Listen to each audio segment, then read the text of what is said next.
Estamos de volta no programa Caminho da Luz, falando hoje sobre as bem-aventuranças, que é esse código de ética que Jesus nos deixa. E estávamos falando sobre o capítulo 5 do Evangelho segundo o Espiritismo, bem-aventurados os aflitos, porque serão consolados. Soraya, dentro desse capítulo, nós encontramos uma frase que dá para pensar, mas como é que isso é possível? Bem sofrer ou mal sofrer? Tem jeito de bem sofrer? É interessante isso, né? Dá pano para manga, porque se você observar literalmente, pode ter alguém que vai dizer, bom, então é bom sofrer, né? Está sedimentado, ele está dizendo que é bom sofrer, não. Esse bem sofrer ou mal sofrer é como você encara as oportunidades que você tem, as suas provas, as ferramentas que Deus coloca no nosso caminho. Porque, na verdade, quem vai galgando isso somos nós mesmos, né? A gente é que vai construindo aquilo que vamos vivenciar.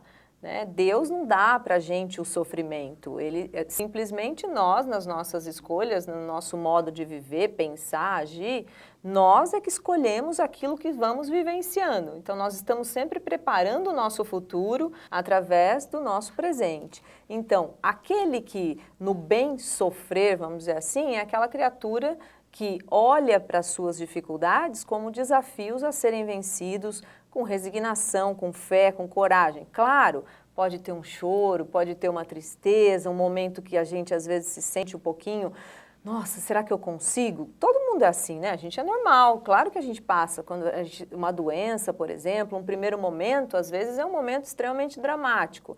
Mas como você vai gerenciar aquilo, como que você vai lidar, é que vai dizer se você está aprendendo com aquilo, se aquela lição para você pode ser passada adiante, você vai superá-la, ou se você vai ficar revoltado, praguejando, maldizendo de Deus, como se Deus tivesse te dado aquilo. Então faz toda a diferença, não é, Marlene? Com certeza, até porque se você não tiver a condição de bem sofrer e optar pelo mal sofrer, provavelmente vai ser um sofrimento improdutivo, em vão.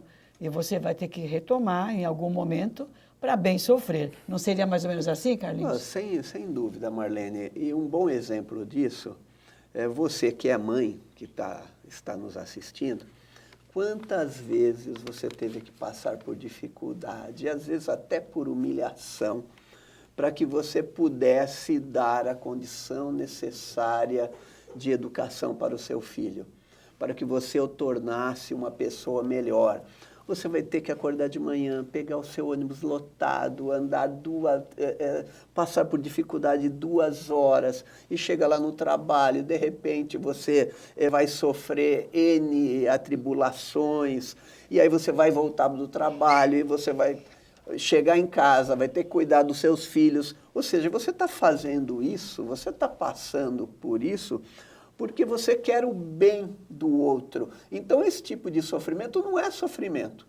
Ele faz parte dos desafios da nossa vida. E ao longo dessa jornada enorme, é assim, mas eu não vou fazer faculdade porque é um sofrimento, eu vou ter que despender um dinheiro muito grande, eu não vou poder mais ir na festa do final de semana, eu não vou poder mais ir na balada.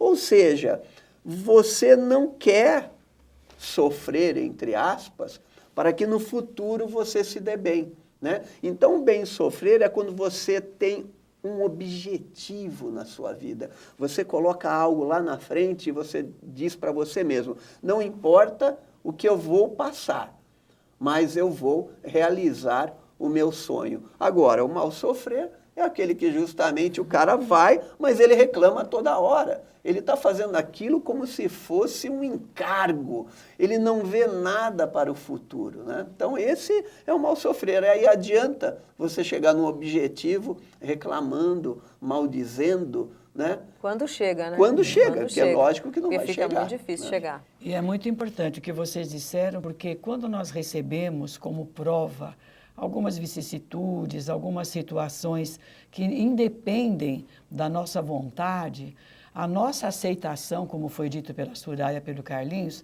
vai fazer toda a diferença. Se nós recebemos, por exemplo, um filho com uma deficiência física, uma deficiência mental, é um sofrimento.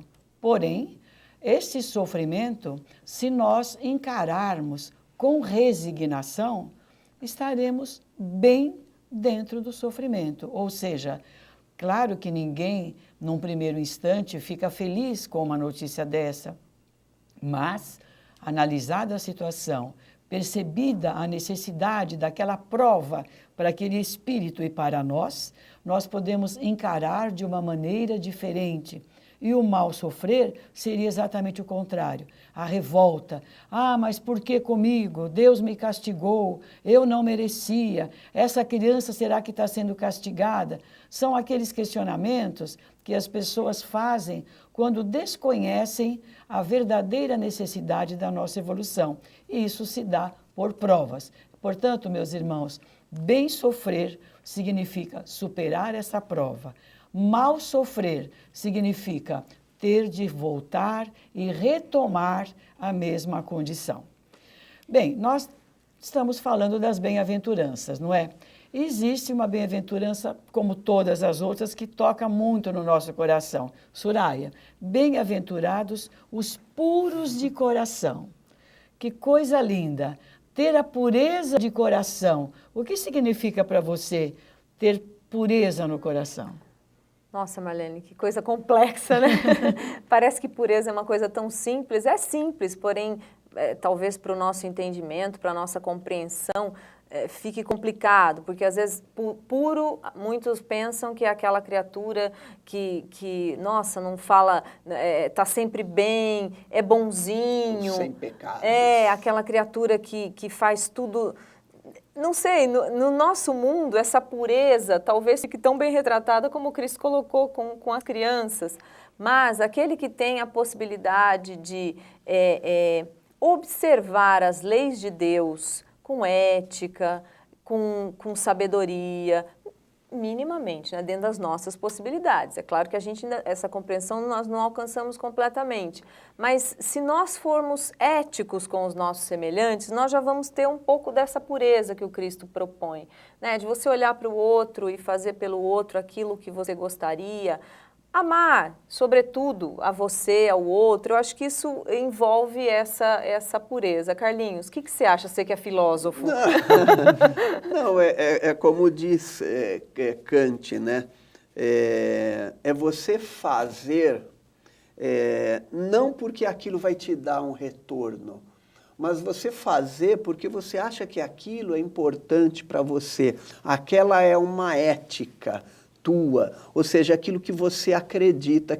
Uma conduta. É uma conduta, né? Ou seja, eu exprimo aquilo que eu penso não para agradar o outro ou não para que eu apareça bem perante a sociedade, mas porque aquilo já faz parte de mim.